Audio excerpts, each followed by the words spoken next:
Welcome to Beaumont's home kitchen. Today we're making some potato, onion, and leek soup. Let's do it. Got some onions and leeks. Heat up a pan here. Oil into the pan. Heat that up. There's our leeks in there and onions. Saute that up till they become the onions become translucent and the leeks soft. Salt, pepper, saute. Saute the vegetables for a few minutes, then add a liter of chicken stock, a half liter of water, and a half liter of fish stock. Pound of potatoes, and we're just going to let this simmer for 35 to 40 minutes till the potatoes become soft, and a couple bay leaves. Okay, so we're going to blend our potato leek soup. We're simmering and the potatoes are soft. Ooh, that's a little too full. What are you doing? You don't burn yourself. Slowly blend the soup. I think that's too much. Don't put too much in. Okay.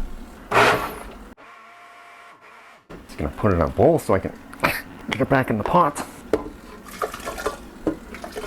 Okay. Yep. That was stupid. Right. Don't put too much in or that'll happen. Wasn't too hot. Hot enough though. Toss our soup back into the pot. A bit of pepper, salt, 6 tablespoons of cream. Not a lot, but enough. A few tablespoons of butter. Stir that in. Well, we got to taste first, and then we're ready to serve our soup.